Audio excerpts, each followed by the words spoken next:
The highway blurred past as I flew down it, pushing my silver '08 Mustang GT well over the limit, because honestly, speed was one of the last things that still gave me a thrill.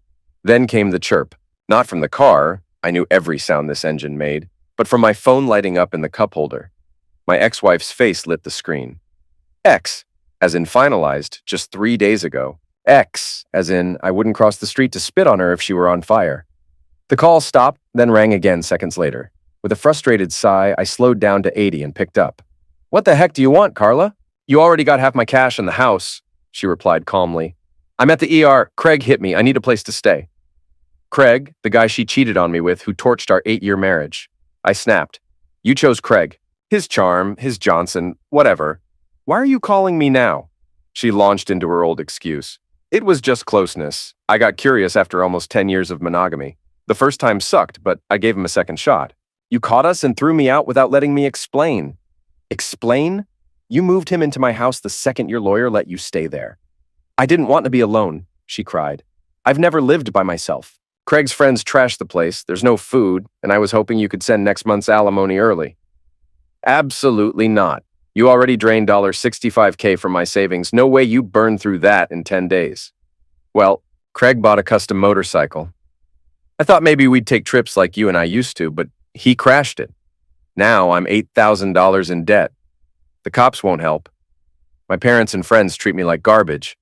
I just want you back. You're the only one I ever loved. Craig was a mistake." "Carla," I said dryly, "you're breaking up. Tunnel. Can't hear you." I hung up and laughed for the first time in weeks. Felt like I'd finally let something go. After a few minutes of laughing so hard I nearly drifted into oncoming traffic, I finally exited the freeway. I eased the Mustang down to a calm 30 miles per hour through the city's streets. That car already drew too much attention from cops, and with the supercharger and a not-so-legal X-pipe underneath, I'd had more than one close call. Somehow, insurance companies always seem to know when you'd added something risky, like they hired fortune tellers. I pulled up to a massive office building, stepped inside, and asked the security desk for directions. My first meeting with Stephen Atherton had been at my place, but now he wanted to meet here. The guard pointed me toward the elevators. I stepped into one, hit the button for the 7th floor, and just as the doors began to close, a voice called out, "Hold the elevator." I stuck my arm out to stop the doors, and then everything slowed down. First came a small, perfectly pedicured foot in red polish, the exact shade of my Mustang's interior. A sign? Maybe. The foot led to a shapely leg, then a thigh, partially hidden by a business skirt that ended just above the knees. Then came full hips, a soft stomach, and curves that demanded attention. She wore a tailored suit that somehow made professional look like fantasy. Her skin was sun-kissed and lightly freckled, her lips full and red, and her hair fell in dark waves around a striking face. Not classic beauty, but absolutely magnetic. And she caught me staring. "Did I pass the inspection?" she asked, clearly amused. I stumbled over my words, blushing. "Sorry, you're just gorgeous." "For a fat girl?" she teased. "No, I meant just gorgeous, period. And you're definitely not fat." She smiled, seeming genuinely flattered. The elevator stopped on the 7th floor, and we both got off, thankfully heading in opposite directions. Still, I couldn't resist watching her walk away. She turned back just in time to catch me looking again. Busted. I waved and turned toward Atherton's office. His secretary, a stiff older woman with all the warmth of a tax audit, gestured to a chair. She called Atherton's office, then informed me, in a voice that sounded like she gargled gravel, that he'd see me now. Her attempt at a smile was so brief and unnatural it felt more like a glitch than a greeting. Atherton greeted me like an old friend, standing up with a wide smile and shaking my hand as if I were rescuing him from his miserable secretary. "Mike Danson," he said, repeating my name like he needed to remind himself. "Want coffee? Water?" I declined. "Let's just get to the point. What did you find out?" He leaned forward, clearly excited. "As you guessed, it's a valuable piece. You'd make good money at a Magnum show or a collector's fair, but there's a chance to make even more if you're open to other options." I could tell he was watching me closely, adjusting his pitch depending on my reaction. I didn't know whether he was working for my benefit or his own, but I wanted to hear everything before making a move. "I'm listening," I said. "We'll need to wait for—" he started, then stopped as his intercom buzzed. "Your other client is here," screeched the secretary through the speaker. I had no idea how he tolerated her voice daily. "Send her in," he said, and the door opened. I stared, actually gawked as the woman from the elevator walked in, calm as ever, with that same playful smirk on her lips. She sat beside me, shook Atherton's hand, then turned toward me. "Mike, meet Miss Samantha Chavaria," Atherton said formally. "We've met," I said, offering my hand. She took it gently, and I found myself wondering how someone could have skin that soft, and if the rest of her was just as warm. She must have noticed my lingering hold. "You can let go now," she teased. "Sorry," I muttered, at least relieved I hadn't been caught staring at her chest this time. Atherton cleared his throat and got down to business. "Mike, the colt you brought in has generated serious interest. Samantha here represents one of those parties. She's holding off on her offer until you've heard everything." My ears perked up. With half my assets gone to a cheating ex and a mortgage I barely wanted to keep, a big payday sounded like salvation. One of the tools, the ivory grip 1874 Schofield, belonged to your great-great-grandfather, a former sheriff in Texas. It could fetch $40,000 to $50,000. Not bad, not life-changing, but solid. But the other colt, the one with ebony grips, belonged to your great-great-granduncle Smiling Jack Danson, an outlaw turned sheriff. Because of their shared history and rarity as a matched pair, collectors might pay up to $200,000. My jaw nearly dropped. There's risk, of course," he continued. "But if we hold off for next month's high-profile auction, a bidding war could earn you much more." Atherton was clearly trying to convince me. Whether for my wallet or his cut, I couldn't say. He paused. "How much do you know about your family's history?" "Honestly, almost nothing." "Well," he said, glancing at Samantha, "here's the twist. Miss Chavaria and one other partner we haven't met yet share distant bloodlines with you. Think of this as a small family syndicate." We both blinked in surprise. "Technically, we're all related if you go back far enough," he shrugged. "We've got time before dinner to dive into the story. We'll continue it later." He pulled out 3 weathered leather-bound books, remarkably intact despite their age. "I've bookmarked key passages," he said. "They'll give you the full story without all the confusion. Let's begin." And with that, he opened the first book and started to read. Excerpt from Samuel Danson's journal. May 4th, 1875. Rolled into Navarro, Texas this morning, hungry, exhausted, and unsure how long I'll stay. The town seems decent, but it doesn't feel like home. A run-in in the town square didn't help matters. Locals mistook me for my brother Jack. His outlaw reputation apparently made it here ahead of me. Some even looked scared. The sheriff himself tried to arrest me until I showed him a letter from the U.S. Marshal, co-signed by a judge, confirming that Jack and I are twins, and that I've never stolen a thing in my life. I'm not sure he bought it, but he let me go, as long as I kept my nose clean while I'm in town. Nice scenery, quiet area. But with Jack's name floating around, this isn't the fresh start I'd hoped for. Jobs are scarce too. Unless I want to sling drinks at the saloon or entertain in the brothel, I don't. I'll probably ride out tomorrow. May 6th, 1875. Looks like I'm staying. Yesterday, I stepped outside my boarding house and saw the sheriff facing down a group of rough-looking men. One tried to distract him, while another crept behind him, reaching for a magnum. The sheriff fired at the one in front, but the guy behind was ready to hit him from behind. I had no choice. I drew and hit the man's hand with a shot before he could pull the trigger. He'll live, though that hand won't be much use anymore. I hated doing it, but it was either him or the sheriff. That's where Jack and I differ. He wouldn't hesitate to hurt someone if it suited him. I still can't. I expected trouble for firing a magnum in town, but instead, folks treated me like a hero. Even the sheriff thanked me. When I offered to give up my tool, he just shook his head and said I'd saved his life, and then asked if I'd become his deputy. I accepted. The badge is shiny, the pay is modest, but it's enough to stay a while and maybe save up for a ranch of my own someday. June 6th, 1875. Nothing much to report lately. Most days, I haul drunks out of the saloon, toss them in a cell, and collect their fines the next morning.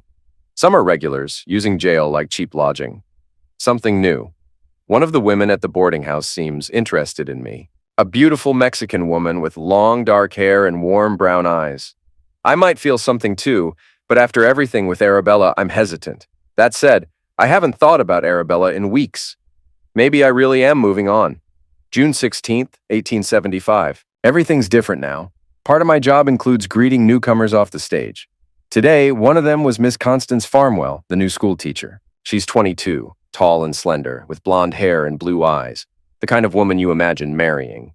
She also happens to look exactly like Arabella. I carried her bags, showed her around, helped her get settled, far more than I usually do for any newcomer. But she barely noticed me. Couldn't remember my name, bumped into me more than once. Maybe love just isn't in the cards. But I'll admit, for the first time in a long while, I'm starting to feel something again. Constance Farmwell's diary, June 16th, 1875. I arrived in Navarro, Texas this morning to start over. Leaving the East was necessary after my family's reputation was ruined, thanks to my father and brother's drinking and gambling. When my father lost our home in a card game, I had no choice but to go elsewhere. A kind priest back home referred me to Father Thompson here, who's trying to build a school as this little town grows into something more. With no real prospects left behind, this feels like my best shot. At the station, we were greeted by a tall, handsome deputy named Sam Danson. The moment he looked at me, my heart skipped. He has steel grey eyes and a quiet strength that's hard to ignore. I kept him nearby longer than necessary, feigning confusion just to spend more time with him. Society doesn't let women be direct, so we play our silly games. Still, I think he noticed. Not everyone was pleased to see me around him, especially a dark-haired woman from the boarding house. She looked ready to claw my eyes out. But Sam's not married, and if I have any say, he might not stay single for long. I wonder how much a deputy earns. June 18th. I've moved into a room at the church, thank heavens. I couldn't stand that boarding house a minute longer. From day one, the staff were rude, especially one woman who clearly had it out for me. On my first day, after a brutal stagecoach ride, I needed a bath. They complained the whole time while setting it up. But when I stepped in, the water was ice cold and smelled like old fish. I jumped out furious, and at that exact moment, the door swung open. A group of gamblers happened to be walking past and got a full view of me, completely undressed. Their laughter still echoes in my ears. It took hours to get fresh water to clean off. Since then, everything at that house went wrong. Here at the church, things are already better. I feel like I can finally breathe. June 19th. Tragedy struck today. With no proper bank in town yet, folks had been storing their savings in deposit boxes at the saloon. Construction on a real bank and post office only just began last week. A gang must have wanted the money before it was locked away. They tried to rob the saloon. 5 armed men. The sheriff and Deputy Sam responded. None of the outlaws made it out alive, but the sheriff lost his life. They say he served longer than most, almost 10 months. Within minutes, Sam was unanimously elected as the new sheriff. His first duty was to bury the man who trained him. I'm proud of him, but terrified too. He's brave, kind, and everything a man should be. But I need to convince him to change careers. He reads that law book constantly. Maybe he could be a lawyer instead of risking his life. And then there's her. That woman from the boarding house wasted no time. Practically threw herself at Sam after the shootout, her chest plastered against him. I've tried to be subtle, but it's getting me nowhere. The whole town's after him now. With no mayor, the sheriff is the most powerful man here, second only to the priest. If I want a future with Sam Danson, I may have to act boldly. The clock's ticking, and the competition is circling like vultures. Samuel Danson's journal, April 4th, 1876. It's been nearly a year since I last wrote. Life's been too fast to sit still. Becoming sheriff changed everything. I've got 3 deputies now, all cousins of Maria Chavarria, the woman who used to clean rooms at the boarding house and now runs the jailhouse like clockwork. No one else wanted the badge after my predecessor was wounded, but somehow Maria convinced her family to step in. Some townsfolk weren't thrilled about it, racial tensions being what they are, but safety won out. And in just a few weeks, I'm getting married. A year ago, I was heartbroken over Arabella. Now, I'm engaged to Constance Farmwell, and I honestly don't know how it happened so fast. But I do know this. I love her more than I ever loved Arabella. May 15th. I thought the wedding would be the highlight of my life. The town gave us a house and 100 acres. Decent land, too, left unclaimed after the previous owner passed. I'll hire some hands soon and raise cattle once I retire. For now, Constance will live there, and I'll stay near town for work. But the real surprise wasn't the wedding. It was the wedding night. Turns out my wife is full of passion and more adventurous than I ever imagined. She may have entered our bed a maid, but by morning, she had me worn out and grinning. Also got a letter from Arabella. She wanted me back now that I'm doing well. Her family suddenly forgot about my outlaw twin brother and wanted a reunion. Too late. I happily sent back a short, sharp reply. I'm married now. Goodbye and good riddance. July 8th. Constance is pregnant. I keep repeating it, but it still doesn't feel real. I'm going to be a father. Every time I see her growing belly, my heart gets fuller. Life finally feels like it's heading somewhere good. August 12th. Grateful to be alive after the week we've had. Rumors had been swirling for days about a gang tearing up the territory. I ordered locals to sleep in town and sent scouts to get intel. We hadn't even confirmed their numbers when they hit us. 6 outlaws rode straight into town, bold as heck, and robbed the bank. I caught them mid-ride. No urgency in their escape. The leader was on a flashy Arabian stallion. Too pretty to live, I decided. I stepped out, fired my rifle, and dropped the horse, causing a pileup. Then I pulled my Colt and dropped the riders beside him. The leader struggled to stand. He didn't get far.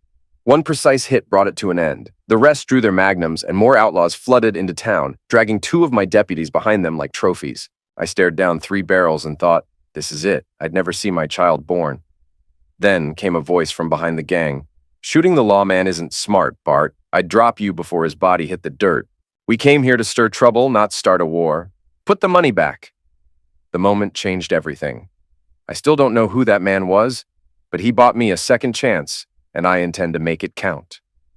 September 6th, 1876. I should really write more, but the days fly by lately. Things have calmed down in town, though folks still aren't quite used to having Jack and his outlaw crew hanging around like part-time citizens. Truth is, it's been good having my brother close again after all these years. He keeps his men in check within town limits, and they've actually proven useful more than once. A few weeks back, word came that a group of rowdy cowboys were riding through towns, leaving destruction behind. Fresh off a cattle drive and full of money, they tore up saloons, started fights, and worse. 25 of them were headed our way, and my 3 deputies and I couldn't stop a crowd that size alone. Not before they wrecked the place. The Rangers would have taken too long to arrive, as usual, so we rode out half a mile from town to meet them. When they pulled up, I told them this was a peaceful place. Family-run, small, and not built to handle chaos. If they wanted to visit, they'd have to hand over their tools at the edge of town and follow a few simple rules. At first, they listened, but one big cowboy stepped forward and sneered. What if I don't give up my magnum? What if I want to get drunk, raise hell, and screw every hoe in town right in the street? He said, puffing a cigar. What then, Sheriff? I didn't wait. Drew my Colt and blasted the cigar right out of his mouth. No smoking around kids either, I said flatly. He didn't back down. Maybe you're fast, Sheriff, but you're outnumbered. Your deputies look like they'd run if things got loud. We could trash this town, toss you a few coins on the way out, and call it even. I looked him dead in the eye. That what you did in Pritchville 2 days ago? Heard your boys beat up locals, destroyed property, and assaulted women who weren't even working girls. If that's what you're bringing, you're not welcome. You follow my rules, or you don't come in at all. A few months earlier, Jack showed up unexpectedly in town leading his gang. But what threw me wasn't just the timing, it was the fact that he hadn't changed one bit. He walked right up to me after diffusing a tense standoff in the street, pulling his bandana down to reveal the same face I see in the mirror every morning. Before I could speak, someone yelled, "Sheriff, your wife's coming." We ducked into the saloon and swapped hats, his black one for my white Stetson. I pulled it low over my face and sat across from him. Seconds later, Constance burst in, beautiful and very pregnant, clearly panicked. Forgetting her usual distaste for saloons, she rushed to Jack, mistaking him for me, and kissed him full on the lips. "I'm so glad you're okay," she said breathlessly. "Wait until I show you how glad tonight." Still hidden under Jack's hat, I couldn't resist. "Won't your husband mind?" "This is my husband," she snapped, then paused. Something clicked. She looked again, pulled off Jack's hat, and stared. "Who are you?" Jack and I both burst out laughing. Constance, unsurprisingly, did not find it funny. Life's been full of surprises lately. Some good, some dangerous. But I've got a steady hand on the badge, a child on the way, and my brother, outlaw or not, watching my back. That counts for something out here. Late fall 1876. "Once again, Sheriff," the cowboy barked. "You don't have near enough men to stop us from tearing through your little town." He didn't get to finish. The sound of hooves cut through the tension. Jack and his crew rolled in behind us, cool as ever. "Sorry I'm late," Jack said, grinning. "Did I miss anything?" "Who the hell are you?" the cowboy demanded. "That's Jack Danson," someone muttered. "I've seen his wanted poster." Jack rode right up, pulled out a cigar, and handed it to the loudmouth. Got a light? The man lit it. Jack puffed, then gestured at me. You were saying something to my brother? The cowboy stiffened. Even with his sunburnt skin, I could see the color drain from his face when he realized we were twins. He was just explaining how his 25 men outnumber my 3 deputies and me, I said. Jack chuckled. Well, my boys aren't choir boys, but they know how to fight. So do I. My brother's slower than me, but he hits what he aims at. Let's see. That's 15 of my men, 3 of his, and us. So 20 against 25. Not great odds, for you. The cowboys exchanged nervous glances. They could feel the shift. Of course, I added, we might lose a few. But you'll lose all of yours, Jack said, finishing my sentence like we used to as kids. The cowboy held up his hands. No need for violence. We'll ride on. And just like that, they turned and left. Jack and his men ended up settling in town for a while. There were a few scuffles, but nothing serious. When lines were crossed, they paid fines or spent the night in a cell like anyone else. Things stayed peaceful, at least until a few months after my son was born. Constance Danson's diary. March 14th. I can hardly believe how much my life has changed. Since marrying Sam, all I've wanted is to be a wife and mother. And now I'm both. We named our son John Jack after Sam's father and brother. But ever since the later months of my pregnancy, I've had urges. Strong ones. Most nights I could barely wait for Sam to walk through the door before dragging him to bed. It hasn't stopped since giving birth. If anything, it's gotten worse. April 3rd. Things have only intensified.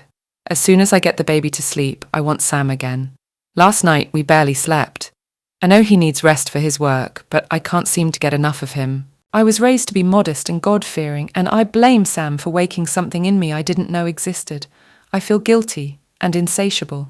April 9th. Today I nearly made a terrible mistake. Jack stopped by looking for Sam. I answered the door in just my shift, not thinking. He stared, clearly affected, and I didn't look away. I smiled. He stepped toward me, and for a moment I was ready for him. But then he stopped, told me to get a grip, and to stop acting like a hoe. He was right. I love Sam deeply, but if it had been anyone else, I don't know what I would have done. May 2nd. I crossed a line I can't uncross. A stranger came by the ranch while I was bathing. Tall, rough, the kind of man who didn't ask permission. Said he was looking for Jack, probably another outlaw chasing reputation or revenge. I should have told him to leave, but I didn't. I invited him in. I hate what I did. I hate him. I hate myself more. And now, I don't know what comes next. He wasn't like Sam, or even Jack. A little heavy, plain-looking, and completely clueless in bed. He fumbled, slapped, and grunted his way through the act while I stared at the ceiling. Not a single moment of pleasure. Honestly, I could have done better alone. Afterward, I had to hide the bruises and pretend to be sore from our own lovemaking when Sam came home. I couldn't let him see the marks. That man, Cletus, showed up again the next day as soon as Sam left for town. I told him to leave, but he smirked and threatened to tell Sam everything, unless I gave in. I'd never heard the term he used before, but I understood the threat. I made him promise not to hurt me again, and gave him what he wanted. It didn't stop there. The next day, he returned with another man, then another. Within days, there were groups, 3, sometimes 4, coming to the ranch taking turns. I later found out Cletus had been charging them. I felt trapped and humiliated. Then fate intervened. Jack ran into Cletus in town. They argued. It escalated fast. Next thing, rounds were flying. Jack didn't land a direct hit, but it was close. Cletus died a few hours later, and I thought maybe it was over. I swore I'd never stray again. But a week later, the desire returned. I resisted as best I could. And then, at the general store, one of the men from Cletus's group recognized me. From that point on, the visitors didn't stop. Men came nearly every day, and some refused to leave when Sam was due home. Word had spread. The worst part? They said I'd do things no local working girl would, and for free. Back in Atherton's office. Atherton abruptly stopped reading when the intercom buzzed. Samantha and I both flinched. We'd been so drawn into the story, we'd forgotten we were in an office. Miss Peyton from the auction house is here, barked Atherton's icy secretary. Send her in, Atherton said, quickly straightening his tie and brushing off his shirt. A moment later, in walked a tall, stunning blonde. Diana Peyton looked like she'd stepped off the cover of a men's magazine. Glowing smile, long legs, designer everything. Atherton practically drooled. He looked ready to roll over if she asked him to. I wouldn't have blamed her if she patted his head and said, "Good boy." I had a few places in mind she could pat on me too, but I wasn't going to crawl for it. Samantha cleared her throat sharply, shooting a glare. At Atherton, me, or both of us. Atherton snapped out of it. Apologies. May I introduce Miss Diana Peyton from Waterhouse Western Memorabilia Auctions? She's confident we could fetch a significantly higher price if we list both Mr. Danson's firearms and Miss Chavaria's diaries as a matched historical set. She's proposing a featured listing on their website and a preview event to build buzz. She's also related to Constance Farmwell, he added. Peyton offered a polite nod to Samantha, then turned her full attention on me. Her smile was dazzling and unnerving. Despite her beauty, something about her reminded me of a snake. Polished, elegant, and cold.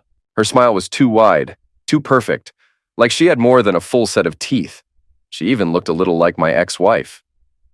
It's getting late, she said, her gaze fixed on me.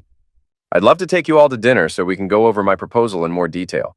Then she glanced at Samantha. Of course, I meant everyone. We climbed into her enormous BMW. Plush, smooth, and eerily quiet. It felt more like a rolling living room than a car.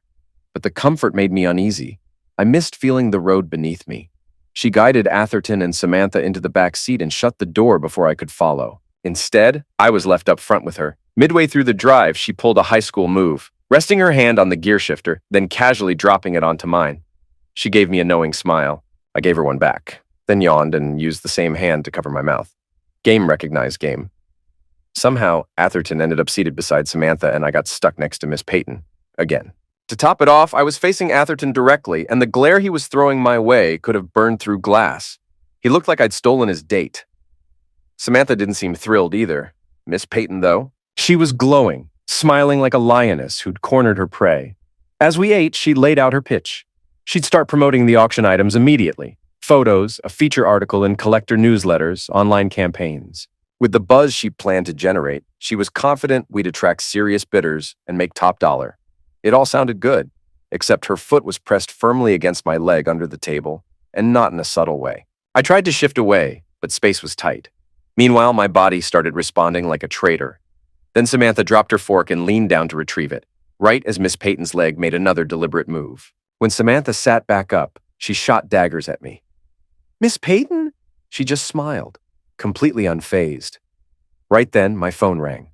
Carla's face lit the screen. "What?" I answered flatly. "You didn't call me back," she whined. Click. I hung up before she could finish. Oddly enough, that call snapped me out of it. I suddenly wanted nothing more than to get Miss Peyton's foot off me. I spotted a small band playing soft jazz across the room and used it as an excuse. "I need to hit the men's room," I said. Atherton winced at the phrase. Samantha smirked. Peyton looked mildly disappointed. As I slid out of the booth, she ran her hand across my back, not a casual touch. It felt like she was sizing me up like livestock. A little too familiar. In the restroom, I cooled off, literally and figuratively, and tried to make sense of the whole situation. Peyton clearly wanted the items for her auction, and maybe more than that. Atherton seemed fixated on both the money and Peyton herself. His vibe was pure resentment. Samantha was the mystery. What did she want? When I returned to the table, I had an idea. "Wow, I feel like dancing," I said. Peyton perked up immediately. "I love to dance." Before she could stand, I turned to Samantha. "Would you?" "I'm not much of a dancer," she said softly. "Perfect," I smiled. And before Peyton could wedge herself in, I added, "Atherton, you should dance with Miss Peyton." Atherton nearly launched out of his seat. He grabbed her hand and whisked her toward the small dance floor. I took Samantha's and led her in the opposite direction, to a quiet deck behind the restaurant, bathed in moonlight. "So," I asked gently, "why haven't you been enjoying yourself?" Samantha exhaled. "Because she's tried to exclude me all night. I don't think she respects what I brought to the table. She just wants a payday. No heart in it, just business." "And what's your plan?" I asked. "You haven't said much yet." "I was waiting until you finished reading everything. Once you know the full history, what our families went through, then you'll understand. I want you to choose with all the facts, not just based on hype or pressure. She was the only one who wasn't pushing me, and that meant something. Was it strategy, or was she actually trying to let me decide freely? Would you like to dance anyway? I asked. She nodded, and I gently pulled her into a slow sway beneath the stars. The music was distant, but the setting more than made up for it. Her eyes met mine, steady and deep. I think, she whispered. I understand how she felt. She who? I asked, confused by her comment. You'll understand soon enough, Samantha whispered, resting her head against my shoulder. It felt surprisingly natural. I pulled her closer, her presence, her warmth, it just fit. I looked into her deep brown eyes and thought, I could get used to waking up next to this woman. So, are you seeing anyone? I asked, instantly regretting how cliché it sounded. She shook her head. Nope, I'm what some guys call a practice girl. A what now? She gave a sad little smile. You know, guys date me to try out their lines and tricks before settling down with someone like Miss Peyton. I'm pretty enough to be seen with, but not skinny or polished enough to be the real thing. They think I'm an easy win. When I'm not, they move on. I nodded, letting her words sink in. Well, are you accepting new applicants? That got a real smile from her. We leaned in a little closer, magnetic, inevitable. I was thinking about how her lips might taste when, There you are! Miss Peyton's sharp voice cut through the moment. Stevie said you'd all meet at his office tomorrow to finalize everything after the diaries are done. I'll drive you back, or anywhere else you'd like to go. She stared right at me. Samantha noticed. Back at Atherton's office, Miss Peyton pulled into the parking lot. You can let me out by that blue car, Samantha said, pointing. I jumped out with her. Oh, wow, I said, circling the vehicle. She's a beauty. So am I, Samantha replied, grinning. 09 Mustang, midnight blue, pony package, chrome, bullet rims, I rattled off. It's a filly, V6, no GT badge, single exhaust. Still a Mustang, though. How'd you know it was in 09? She asked. Easy. It's an S197 model, retro styling from 2005 to 2009. Yours has the straight headlight housing. Newer ones from 2010 onward have slanted lights and a weird lower trim. Also, you've got the 45th anniversary badge. What about my BMW? Miss Peyton chimed in. You like fast cars, you can drive mine. No offense, I said, but I've never been into luxury sedans. Smooth ride, sure, but they're built for guys trading in their youth, not horsepower. Her shoulders dipped, but she rallied quickly, as always. Maybe you'd like to swing by my hotel later, she added coyly. I've got a few display ideas for your magnums. Samantha, just about to pull away, clearly caught the tone, if not my response. The next morning, Atherton's secretary, now practicing something that resembled a smile, waved me into the office. It was less of a greeting and more like someone eating sour candy while trying to act polite. I was the last to arrive. Samantha glanced up and her eyes dimmed when she saw me. I wanted to go sit beside her, ask if something was wrong, but Miss Peyton beat me to it, grabbing my arm. Last night was wonderful, she whispered, guiding me to my seat, conveniently between her and Samantha. Right, where were we? Atherton said, flipping open a thick folder. Ah, found it! And just like that, we returned to the past as he began reading again. Sam Danson's journal, May 4th. Something's off in town and I can't quite put my finger on it. A drifter who'd been hanging around for about a week refused to turn in his magnum, then publicly challenged me to a duel in the saloon. I couldn't ignore it, not without losing face. I've dealt with troublemakers before, but this one got under my skin. It wasn't just his attitude. It was the nasty things he said. One comment hit too close to home, and I couldn't shake the feeling something was wrong. We stepped outside, and I didn't hesitate. He reached for his tool first, but I was faster. One precise hit finished it. No mess on his face, but the scene behind him. Well, people saw enough. Some of the folks who laughed before couldn't even look at me afterward. I know something's happening beneath the surface. I just don't know what. Constance Danson's diary, May 6th. My life is in pieces. Something horrible happened today. A violation not just of my body, but of my sense of self. It was cruel, degrading, and I felt like nothing more than an object. The worst part? I could hear them talk like I wasn't even human. When Jack burst into the room, it was chaos. In a blur, he took them all down. Somehow I wasn't hit. But as I sat there, numb and covered in the aftermath, Jack stared at me like I was the cause of it all. "You've wrecked Sam," he said, blaming me for everything. For the deaths in town, for the violence spiraling out of control. He mentioned Sam had opened fire on a man yesterday after some insult about me, and today, another man challenged him. But it ended in an ambush. Sam was hit and didn't make it. The weight of his words crushed me. My husband was dead. I collapsed, overcome with guilt and grief, knowing that my mistakes, or even just the rumours about me, had helped set this all in motion, and deep down, I feared I might be pregnant, and unsure who the father was. Inside Atherton's office, I jumped up from my chair. "That's complete nonsense!" I shouted so loud the uptight secretary popped her head in, glaring like I'd kicked her dog.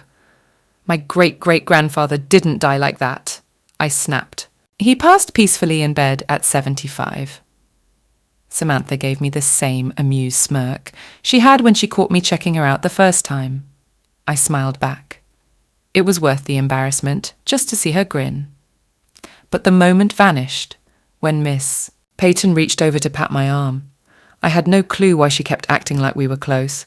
I jerked away like her touch burned. Samantha caught the move and grinned again. "Shall I go on?" Atherton asked dryly. Sam Danson's journal, May 6th. Tonight I sit alone, broken-hearted. I keep asking myself what I did wrong, why everything is falling apart. Today was the worst day of my life. An innocent man died, and I still can't make sense of how things unraveled like this. This morning I tried to shake off yesterday's troubles and focus on something good. There's still so much Constance and I need to talk about, but I love her too much to bring her pain. She looked sad when I kissed her goodbye, like she didn't want me to leave. But she always says that. If I'd known it might be the last time I saw her smile, I never would have gone. I rode into town like usual, but the mood was different. Tense. It felt like yesterday's fight was just the beginning. People avoided my gaze or looked ready for a brawl. Only Maria, the kind-hearted young woman who helps run the sheriff's office, greeted me with warmth. She's sharp, capable. If I hadn't met Constance, I'd probably have married her. My deputies joke that I'm lucky to have a wife at home and one at work. Just past noon, I stepped into the saloon for a drink and a bite. Same crowd, gamblers, drunks, and troublemakers. But the air was off. They were still talking about the standoff. Some said I got lucky, others swore I was the best shot they'd ever seen. A few claimed I meant to shoot him between the eyes and missed. All of it churned my stomach. I didn't feel proud, just ashamed. I could have aimed for his hand, but I let my rage speak for me. One man died because of it. I tried to leave, but trouble wasn't done with me yet. Outside, some big guy shoved me. "You looking to start something?" I asked. "From what I hear, you already did," he growled. "You murdered my brother yesterday because he slept with your cheating wife. If every man she touches ends up dead, Texas will be empty soon." "That's not how it went," I said. "Your brother challenged me. He reached first, and my wife hardly ever comes to town," he sneered. "You let him reach first because you're a pro and he was just some ranch hand. He didn't stand a chance. And your faithful wife? Word is, she doesn't have to come to town. Men come to her. At your place, more than one at a time." I didn't let him finish. My fist hit his jaw hard, and he hit the dirt. "Let's see if you're any tougher than your brother," I told him. He spat, smirking. "Took you long enough. I figured you'd turn your back like your brother does. Or maybe you're just as soft as your wife's reputation." Laughter rippled through the crowd. Every ounce of guilt I'd felt vanished. I was ready to put another man in the ground for Constance. We squared off in the street. It felt like half the county had come to watch. I studied him, but he wasn't looking at me. He kept glancing behind me. I wasn't falling for that old trick. I kept my eyes locked on his, waiting for the slightest move. If he didn't go soon, I was going to end it anyway. I needed to know the truth about Constance. She couldn't be doing what they said. She was home, with our baby boy. Just a blink. That's all it took. My instincts kicked in before I even processed what was happening. I reached for my magnum without thinking. Like his brother, the man was slow. His hand hadn't even touched his holster before my Schofield .44 barked, sending a bullet clean between his eyes, just to silence those doubters claiming I'd gotten lucky the day before. But before his body even crumpled to the ground, I heard something behind me. The cold, unmistakable click of a rifle hammer being cocked. That's when it hit me. He hadn't been staring at nothing. There was someone behind me, and I knew I wouldn't turn fast enough. I was going to die. Then the rifle roared, but I didn't fall. Something small slammed into me, soaking up nearly the entire blast. I felt a sting as a few pellets hit, but otherwise, I was still standing. Jack was already in motion, firing at the man with the rifle until his face was unrecognizable, then grabbing another tool from one of his men and unloading that one too. Jack scanned for more threats, and I wordlessly handed him my Colt. Meanwhile, I was already down on the ground, holding Maria, small, trembling and bleeding in my arms. She was gasping for breath, struggling to stay with me. Choked with tears, I begged her to tell me why. Why would she do something so reckless? Why take a bullet meant for me? No job, no duty was worth that. "I loved you," she whispered, "since the day you rode into town. Long before that pretty woman you married. I always Her voice faded. She died smiling, as if saving me had brought her peace. I don't know how long I stayed there, sobbing into her hair as the street emptied around us. Jack's men and my deputies circled up to keep riders from trampling us. Eventually, the preacher and undertaker coaxed me into letting go. Juan, one of my deputies, and Maria's cousin came over and told me she'd left behind a son. He and his wife would take him in. But I shook my head. "You already have a house full of kids. I'll raise him," I told him. "He's mine now.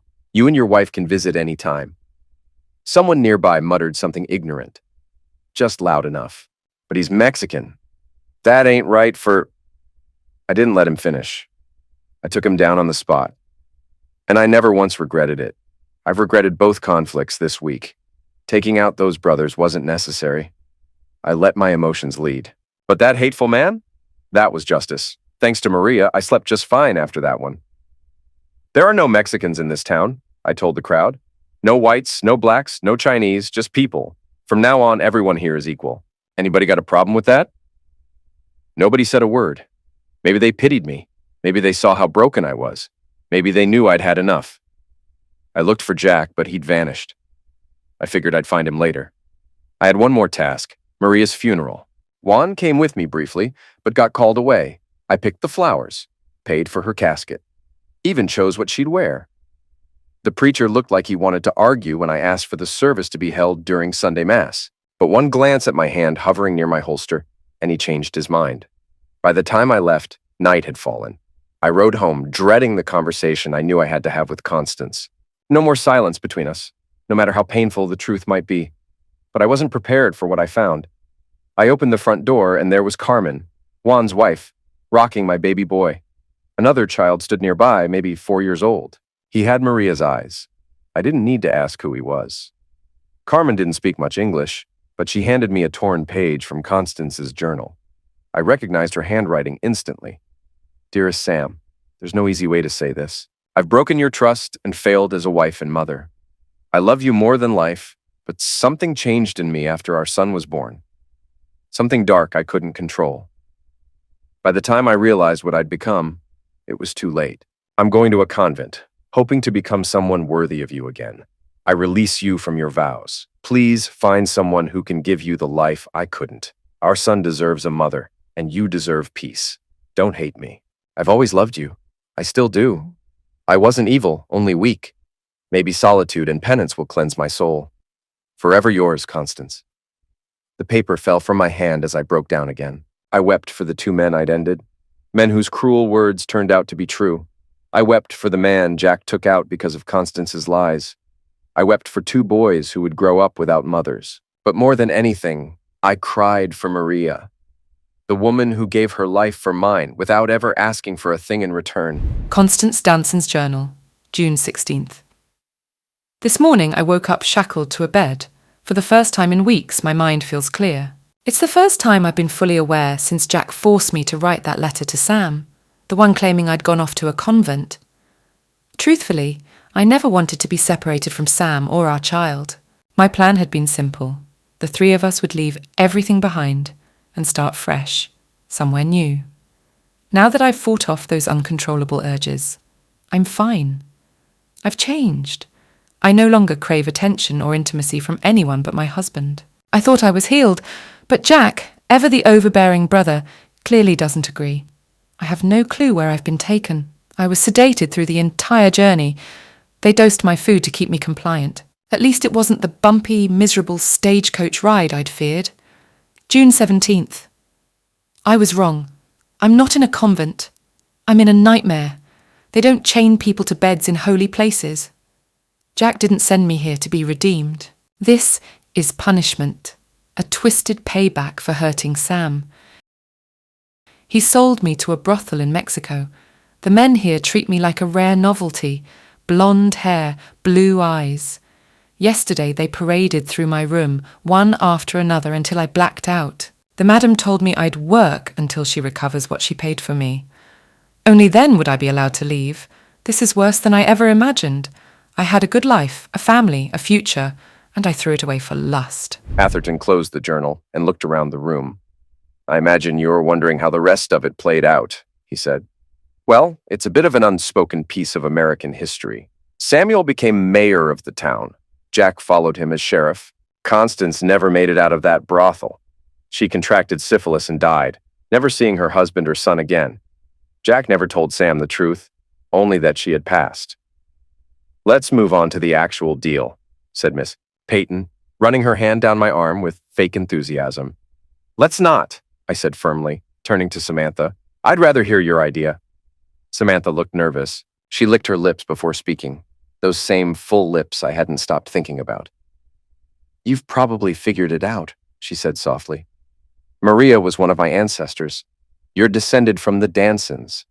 Miss Peyton here claims some distant tie to Constance's line. The town they lived in, it was renamed decades ago. It's called Danson, Texas now. They just built a small museum there. I wanted to donate the journals to them. She glanced at Atherton and Peyton. They told me how much the collection's worth. The diaries, the tools, serious money. But this isn't just some collectible. It's history. It's our history. I told them I wasn't going to sell it. The story belongs to the people, not hidden away in some private vault. Samantha stood, looked at me one last time, and walked out the door. The second it clicked shut, Miss Peyton burst into laughter. Can you believe her? Give all that to some little backwater museum? We're talking hundreds of thousands of dollars. But it doesn't matter. She made a huge mistake. Atherton, get the paperwork. She shoved a document at me. A deed or transfer of ownership. My name was already printed at the top. What is this? I asked. She gave them to you, Peyton said, still laughing. No charge. Signed them over. Just handed it all to you like a fool. She kept laughing. Some people just don't deserve wealth. You're right, I replied with a cold smile. Atherton, where are the tools? He opened the wall safe behind his desk and handed me the case. I placed the diaries on top of it, nodded to both of them, and walked to the door. Where do you think you're going? Peyton shrieked. Outside, I saw Samantha's Mustang already pulling out of the parking lot. I jumped into my own car, a supercharged V8 beast, and floored it. Hers was quicker off the line, but I had the edge in power. Still, she had a solid head start, and I had no idea where she was headed. It could have been any exit, any road. Then I saw flashing lights. Cops had pulled her over for speeding. I parked a little ways behind and flagged down one of the officers. He approached, cautious hand resting on his holster. Officer, I said calmly. I'm not here to cause trouble. I just need a word with my girlfriend, after you're done with the ticket. He studied me, then nodded. Talk to her while we run her license. Don't try anything dumb. We've still got her keys. Samantha stared at me through the open window. Girlfriend, she asked, raising an eyebrow. Wishful thinking, I said with a grin. She shook her head. After that cozy night with Peyton, I figured there was no cozy night. I went home. Alone. Whatever Peyton was trying to sell, I wasn't buying, and I sure as heck wasn't sleeping with her. Now tell me, how do we get to your museum? She hesitated. And the money? What about that? Screw the money, I said. I want you. But this isn't how the story goes, she replied. Our ancestors. This isn't how their story ended. No, I said. Their story ended in misery, heartbreak, lies, and pain. I was supposed to fall for the wrong woman, let history repeat itself. But not this time. She nodded. I've done the painful part, I added. We've both been through it. Let's write a better ending. Haven't you had enough practice pretending? Maybe it's time for something real. Another nod. Then finally, we kissed. Her lips were as soft and warm as I'd imagined. We drove to Danson and handed over the collection, journals and magnums, to the town museum. They honored us at Founders Day, gave us the key to the city, and even invited us to ride in the parade. We ended up moving there, got married soon after. Miss Peyton? She'd blown a fortune advertising artifacts she didn't own, got herself fired and tried to sue us. But without a valid contract, she didn't stand a chance. Atherton didn't seem to mind. He married his cranky secretary, who, as rumor has it, turned out to be quite the firecracker in private. As for my ex-wife, Carla, she still calls from time to time. I don't answer.